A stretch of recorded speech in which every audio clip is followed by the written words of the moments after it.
नमस्कार. चला आज आपण गावच्या बालपणीच्या आठवणी जाग्या करूया.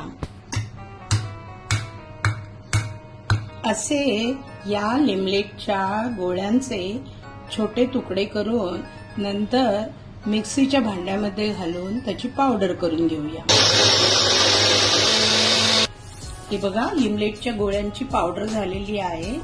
आता त्याच्यात मी ही घरी सुकवलेली पुदिन्याची पानं घालते आणि पुन्हा एकदा फिरवून घेते. आता आपण आपलं हे सरबत करण्यासाठी, लिमलेटच्या गोळ्यांचं सरबत हे करण्यासाठी ग्लास घेतले, त्याच्यात अरेंज करूया.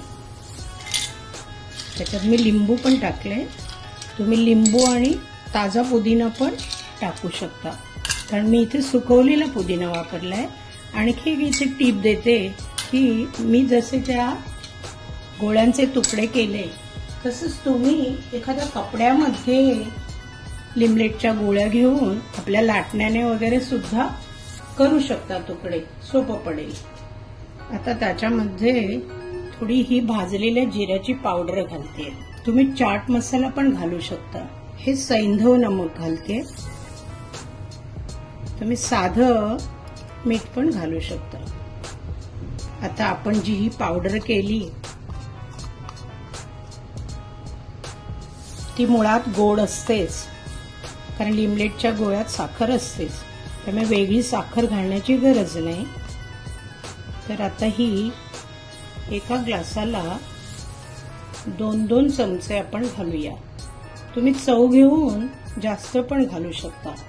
आणखी एक गोष्ट की अशी जर पावडर तुम्ही करून ठेवली तर अधेमध्ये झटपट तुम्हाला हे सरबत बनवता येईल. आता याच्यामध्ये पाणी ओतूया.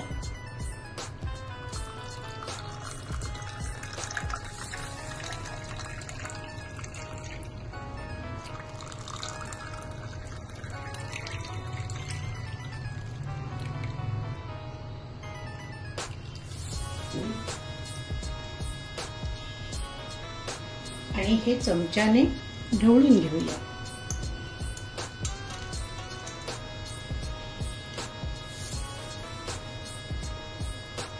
वर ही पुदिन्याची पानं, स्ट्रॉ ठेवूया. आपलं हे घरगुती लिमलेटच्या गोळ्यांचं गारेगार असं छान चविष्ट सरबत तयार झालेलं आहे. असंच तुम्ही तुमच्या घरी पण करा. सगळ्यांना खुश करा. मस्त प्या, स्वस्थ राहा. धन्यवाद मंडळी.